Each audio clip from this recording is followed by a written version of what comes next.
Gold, trusted gold buyers. మీరు తాకట్టు పెట్టిన బంగారాన్ని విడిపించి ఈ రోజు ఉన్న మార్కెట్ ధరకు కొనబడను.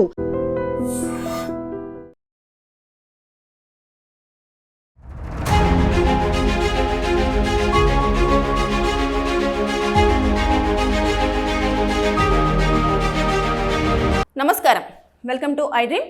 నేను మీ సంగీత. నా దగ్గరికి ఒక కేసు వచ్చింది. అది నేను వినంగానే షాక్ అయిపోయినా. మీకు చెప్పాలి అన్న ఉద్దేశంతో నేను వీడియో చేయడం జరుగుతుంది.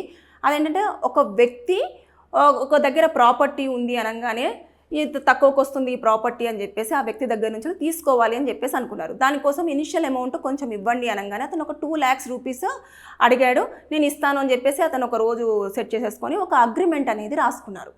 బాండ్ పేపర్ రాసేసుకొని ఒక అగ్రిమెంట్ కాపీలో రాసేసుకొని అంతా చేసేసుకొని నేను ఇన్ని లక్షల రూపాయలు ఇస్తున్నాను, నేను ఇంత అమౌంట్కి ఫిక్స్ చేసుకున్నాను అని చెప్పేసి ఆ ప్రాపర్టీ బేస్డ్ చేసేసుకొని మొత్తము ఈస్ట్, నార్త్, సౌత్, వెస్ట్ ఏమేమి ఉన్నాయో అవన్నీ క్లియర్గా రాసేసుకొని ఒక అగ్రిమెంట్ ప్రిపేర్ చేసుకున్న తర్వాత అమౌంట్ ఈ వ్యక్తి తీసుకున్నాడు. తీసుకున్న తర్వాత ఆ వ్యక్తి ఎవరనేది ఇతనికి తెలియదు. ఎందుకంటే ఇప్పుడు మనం ఏదన్నా ఓపెన్ ప్లాట్స్ కానివ్వండి చూస్తూ ఉంటే ఒకరి తర్వాత ఒకరు వస్తుంటారు. మీడియేటర్స్ చాలామంది ఉంటారు.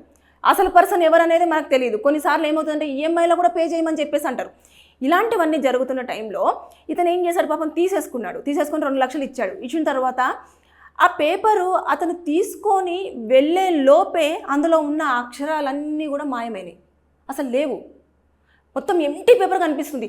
అమ్మో ఇదేంటి, ఓన్లీ నేను మొత్తం 2 లక్షలు రాసుకున్నాను కదా, పేపర్లోకి వెళ్ళి అక్షరాలు ఎలా మాయమయ్యాయి అని చెప్పేసి ఆయన చాలా షాక్ గురైపోయి ఇమీడియట్గా ఎవరైతే అగ్రిమెంట్ ప్రిపేర్ చేశారో ఆ వ్యక్తికి ఫోన్ చేశారు. Phone switch off. ఆ వ్యక్తి వేరే త్రూ పరిచయం అయ్యాడు. ఆ వ్యక్తికి కాల్ చేస్తే, ఏమో బాబు అతను అక్కడ ప్రాపర్టీ ఉంది అంటే నేను చెప్పడం జరిగింది, నువ్వు అడిగావు కాబట్టి నాకు అతను ఎవరో చాలా క్లారిటీగా తెలీదు, అందుకే నిన్నే చూసుకోమని చెప్పాను కదా అని చెప్పేసి ఆ వ్యక్తి చెప్పాడు. ఇమీడియట్గా నాకు ఫోన్ చేసేసి, మేడం ఇలా జరిగింది, నాకు అసలు ఏం చేయాలో అర్థం కాదంటే ముందు ఆ పేపర్ తీసుకొని నా దగ్గరికి రండి అని చెప్పేసి నేను చెప్పాను. చెప్పిన తర్వాత దాన్ని మొత్తం చూస్తే అసలు ఎక్కడా కూడా రాసినట్టు కనిపించట్లేదు. అసలు ఏమీ అసలు ఆ పేపర్ చాలా క్లియర్ అండ్ నీట్గా ఉంది.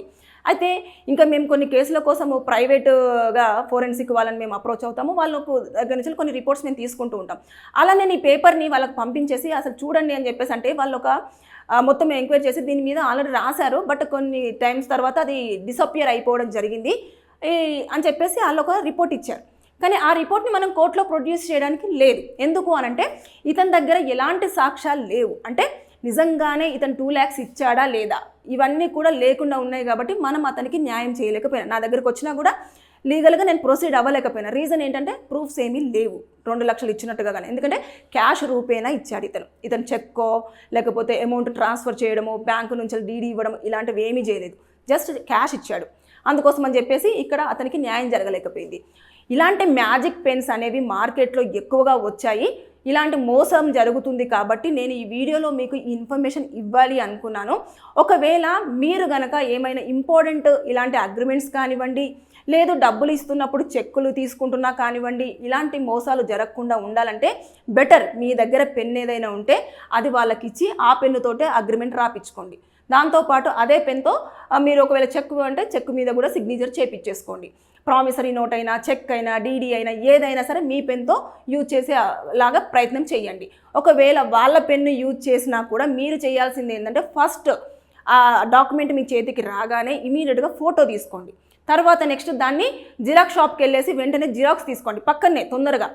తీసుకున్న తర్వాత నెక్స్ట్ ఎవరో ఒక ఇద్దరిని మీ వెంట తీసుకెళ్ళేసి మేము అగ్రిమెంట్ చేసుకుంటున్నాము అని చెప్పేసి అన్నట్టుగా మీరు వాళ్ళైతే మ్యాజిక్ పెన్తో రాస్తారు, మ్యాజిక్ పెన్తోనే సిగ్నేచర్ చేస్తారు. కానీ ఇప్పుడు మీతో వచ్చిన వాళ్ళైతే బాల్ పెన్సో లేకపోతే వాళ్ళ పెన్స్ యూజ్ చేస్తారు కాబట్టి ఆ పెన్తో సిగ్నేచర్ చేస్తారనుకో, ఒకవేళ అవి కనుక అలాగే ఉండిపోయినా మనకు అది ఎవిడెన్స్గా పనికొస్తుంది.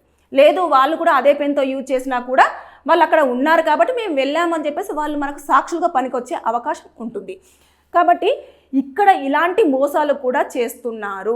అతను అనవసరంగా 2 lakhs రూపీస్ పోగొట్టుకోవడం జరిగింది. ప్రాపర్టీ రాలేదు, ఆ పర్సన్ ఎవరో తెలియదు, ఇలాంటివి. కాబట్టి మీరు ఎప్పుడైనా సరే ఇలాంటి జాగ్రత్తలు తీసుకుంటే మీకు లీగల్గా న్యాయం జరిగే అవకాశం ఉంటుంది. దీంట్లో ఐపీసీ సెక్షన్స్ ఎక్కువగా అప్లికేబుల్ అవుతాయి. ఇలాంటి మ్యాజిక్ పెన్స్ యూజ్ చేసి ఇంపార్టెంట్ డాక్యుమెంట్స్ కానివ్వండి, ఇలాంటి అగ్రిమెంట్స్ కానివ్వండి, లేదంటే ప్రామిసరీ నోట్స్ కానివ్వండి, ఫోర్జరీస్ కానివ్వండి, ఇలా జరిగినప్పుడు ఐపీసీ సెక్షన్ 465 అదేవిధంగా 468, 471, 204 కింద కేసులు అనేవి ఫైల్ అవుతాయి. అయిన తర్వాత ఒక 3 సంవత్సరాల పాటు జైలు శిక్ష ఉంటుంది. దాంతోపాటు భారీగా జరిమానా విధించే అవకాశాలు ఉంటాయి. మ్యాజిక్ పెన్ వినంగానే నేను నిజంగానే షాక్ అయిపోయాను. మీలో చాలామందికి ఈ విషయం తెలుసుండదు కాబట్టి నేను ఈ వీడియో త్రూ మీకు ఈ అవేర్నెస్ ఇవ్వాలన్న కారణంగానే చెప్పడం జరుగుతుంది. ఎందుకంటే నా దగ్గరికే కేసు వచ్చింది. పాపం అతను ఎంత బాధపడ్డా కూడా అతని దగ్గర ఎవిడెన్సెస్ లేవు కాబట్టి మళ్ళీ ఆ డబ్బులు వసూలు చేసుకోవడానికి అతనికి కుదరని పక్షంలో ఇంకా ఏం చేయలేకపోయాడు. నేను కూడా ఏం చేయలేని సిచ్యువేషన్. మీరు మాత్రం జాగ్రత్తగా ఉండండి. తస్మత్ జాగ్రత్త. మోసగాళ్ళు మన చుట్టే ఉంటున్నారు. ఇలాంటి పెన్స్ కూడా యూజ్ చేస్తున్నారు. మీరు గనక ఏదైనా డాక్యుమెంట్స్ రాసుకుంటే ఇంక్ పెన్స్, అదేవిధంగా మ్యాజిక్ పెన్స్ ఇలాంటివి యూజ్ చేస్తున్నారా లేదా చూడండి. అవన్నీ డిసపియర్ అయిపోతాయి తొందరగా. రాసిన కొద్దిసేపటి వరకే ఉంటాయి, తర్వాత ఆటోమేటిక్గా మాయమైపోతాయి. కాబట్టి మీ పెన్ మీరే పెన్ తీసుకెళ్ళండి. మీ పెన్తోనే రాపించండి, మీ పెన్తోనే సిగ్నేచర్ చేయించండి. జాగ్రత్తలు మీరే తీసుకోండి. ఎందుకంటే మీరు డబ్బులు ఇస్తున్నారు, ఒక ప్రాపర్టీని తీసుకోవాలనుకుంటున్నారు. అదేవిధంగా మీరు డబ్బులు ఇచ్చారు, ఆ డబ్బులు కలెక్ట్ చేసుకోవాలనుకుంటున్నారు. ఇలాంటివి ఉన్నప్పుడు దయచేసి మీరు అలర్ట్గా ఉండండి, లేకపోతే మోసపోయే అవకాశాలు చాలా ఉన్నాయి. సో జాగ్రత్త, బీ కేర్ఫుల్. Thank you. నిజంగా ప్రస్తుతం ఉన్నటువంటి సమాజం దేనికి ప్రయారిటీ ఇస్తుంది?